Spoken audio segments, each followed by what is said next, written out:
नमस्कार दोस्तों, एक श्रृंखला मैंने शुरू की थी छोटे छोटे वीडियो, इंपॉर्टेंट टॉपिक के वीडियो जिनके माध्यम से हम चर्चा करते हैं, जिनमें बड़े डाउट्स रहते हैं।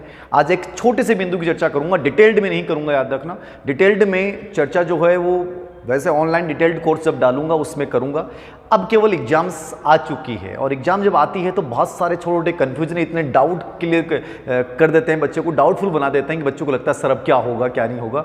डरिएगा मत, छोटी छोटी चीज़ें हैं, समझिएगा। एक बिंदु आता है आकलन, असेसमेंट। और आकलन की जब हम चर्चा करते हैं तो आकलन के ऊपर एक बहुत बड़ा कन्फ्यूजन होता है कि सर आकलन क्या है। तो आकलन मूल्यांकन प्रक्रिया का एक भाग है और मूल्यांकन से पहले की जाने वाली प्रक्रिया है। एक प्रकार से याद रखना, सूचनाओं को एकत्रित करने की प्रक्रिया जो होती है वो कौन होती है? आकलन होती है, असेसमेंट होती है। कि सूचनाएं जो हैं वो हम क्या करते हैं, एकत्रित करते हैं बच्चे के बारे में, और उन सूचनाओं के आधार के ऊपर हम अनुमान लगाते हैं कि हमें बच्चे ने क्या सीखा है, क्या नहीं सीखा है, बच्चे का कहाँ पे क्या मूल्यांकन करना है, क्या नहीं करना है। तो एक प्रकार से सूचनाओं को एकत्रित करने की प्रक्रिया क्या कहलाती है? आकलन। अब आकलन में तीन बिंदु बड़े कंफ्यूजन करते हैं सर। एक आता है अधिगम के लिए आकलन। ये सर क्या है? अधिगम के लिए आकलन बड़ा कंफ्यूजन करता है, ठीक है। यानी कि फॉर, याद रखना, असेसमेंट फॉर लर्निंग, ठीक है। असेसमेंट फॉर लर्निंग जो है वो क्या हो जाएगा? अधिगम के लिए आकलन। एक आता है साहब अधिगम का आकलन।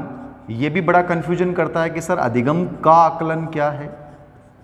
और एक आता है अधिगम के रूप में आकलन। ये तीन मुख्य हैं, बाकी भी बहुत सारे हैं, ठीक है।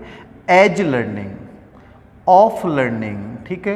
तो ये फॉर है अधिगम के लिए आकलन, ये ऑफ है, याद रखना, और ये एज लर्निंग है। तीनों को बड़े हल्के रूप में समझिएगा, बहुत शॉर्ट में समझा रहा हूं। इन पे चर्चा करने के लिए 1 घंटे का वीडियो भी कम पड़ेगा, लेकिन मैं शॉर्ट में समझा रहा हूं, क्या समझना है।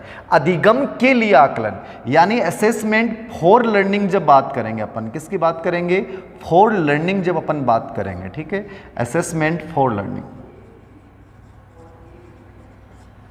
असेसमेंट फॉर लर्निंग यानी अधिगम के लिए आकलन, मतलब सीखने के लिए आकलन मुझे करना है। तो अधिगम के लिए आकलन जो है उसमें एक चीज याद रखिएगा कि बच्चा भी एक्टिव होता है, वो टीचर भी एक्टिव होता है। यानी टीचर, शिक्षक और छात्र, शिक्षक भी एक्टिव है और कौन एक्टिव है? छात्र भी एक्टिव है। जहां टीचर और बालक दोनों एक्टिव होते हैं, दोनों के मध्य एक संवाद होता है, दोनों के मध्य अंतः क्रिया होती है, यानी जिसमें व्यवहारात्मक पक्ष भी शामिल है, जिसमें संज्ञानात्मक पक्ष भी शामिल है, वो कौन सा पक्ष होता है?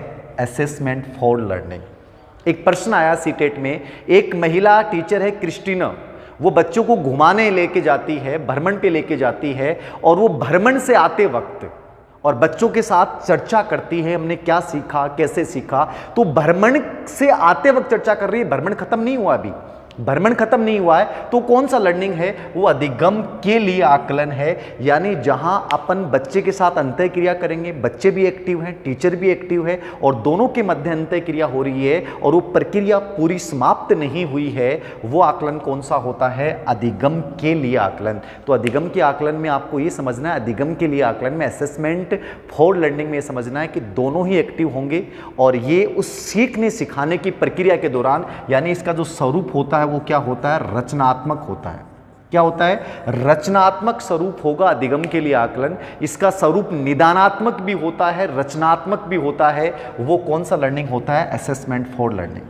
अधिगम का आकलन, assessment of learning.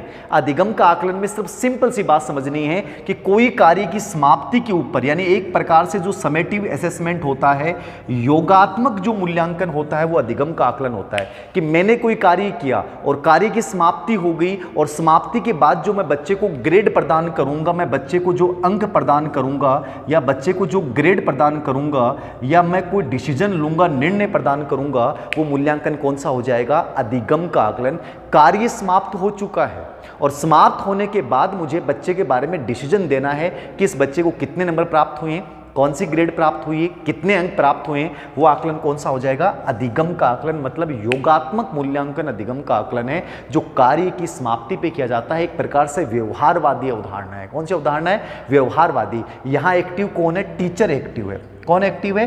Teacher active है। बच्चे की तो कोई भूमिका ही नहीं है। क्योंकि बच्चे ने तो कार्य समाप्त कर दिया। अब तो बच्चे के बारे में आपको क्या देना है, एक डिसीजन देना है। तो डिसीजन जहां दिया जाएगा, ग्रेड जहां दिया जाएगा, निर्णय जहां दिया जाएगा, वो प्रणाली कौन सी हो जाएगी, अधिगम का आकलन।